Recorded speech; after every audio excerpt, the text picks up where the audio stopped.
Hi everyone.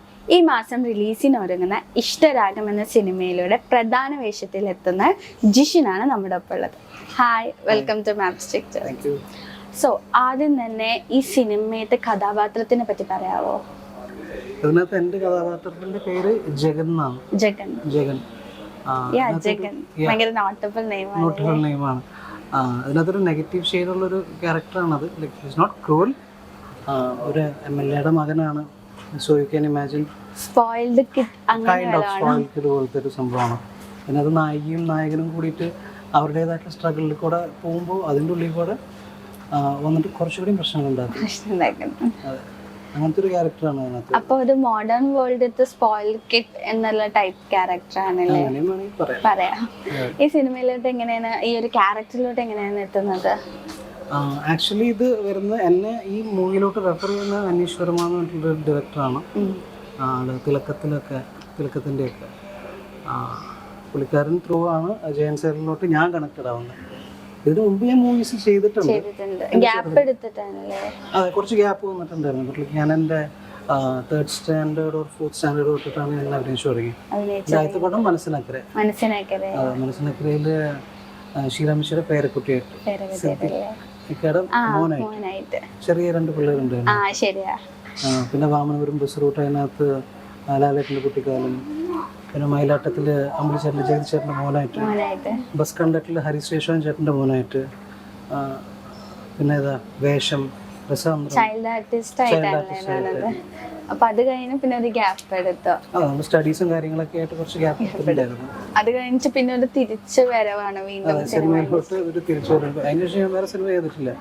പിന്നെ ഇപ്പോഴാണ് ചെയ്യുന്നത് ചൈൽഡ് ആർട്ടിസ്റ്റ് ആയതിനു ശേഷം പിന്നെ ചെയ്യുന്നത് ഫസ്റ്റത്തെ മൂവിയാണ് ഇഷ്ടരാഗം അല്ലേ? അത് വളർന്നു വന്നതിന് ശേഷം ഈ രൂപത്തിൽ ആൾക്കാർ കാണുന്നത് ആദ്യമായിട്ടാണ്. അതും ഒരു വില്ലൻ വേഷത്തിലാണ് വരുന്നത്. ബട്ട് ഇറ്റ്സ് നോട്ട് ലൈക്ക് ഒരു പക്കാ വില്ലൻ എന്ന് പറയാൻ പറ്റില്ല.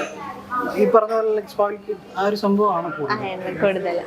അപ്പോൾ ഈ ഒരു മൂവിയുടെ ജോണർ എങ്ങനെയാണ് വരുന്നത്, അല്ലെങ്കിൽ എന്താണ് നമ്മുടെ ഈ മൂവി പ്രേക്ഷകരൊക്കെ എത്തിക്കാൻ നോക്കുന്നത്?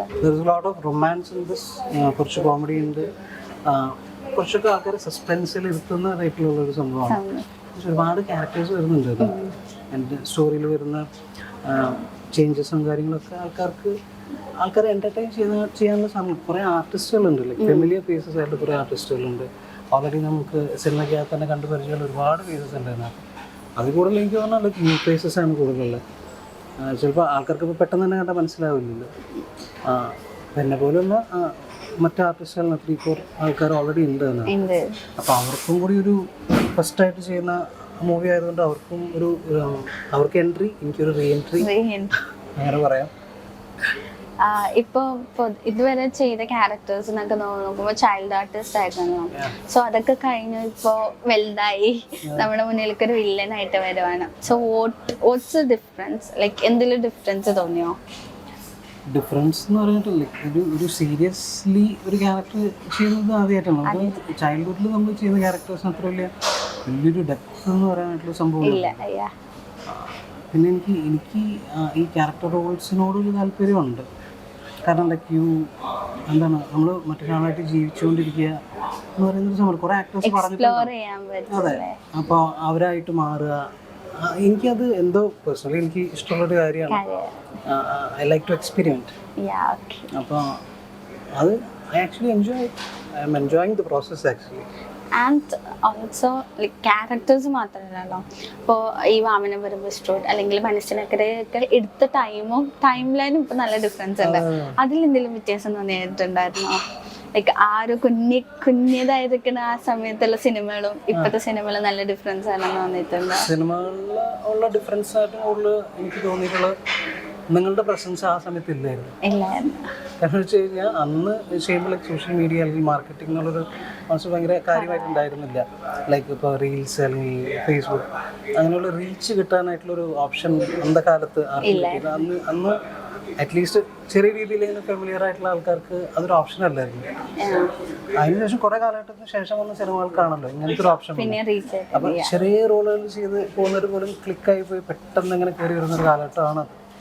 സോ അതിൽ തീർച്ചയായിട്ടും ഒരു എൻട്രി കിട്ടിയതിൽ സന്തോഷം. കാരണം വെച്ചാൽ എനിക്ക് അന്ന് അന്ന് കിട്ടാതെ പോയ ഒരു സംഭവമാണ്. ഇപ്പൊ കിട്ടുന്നുണ്ട്.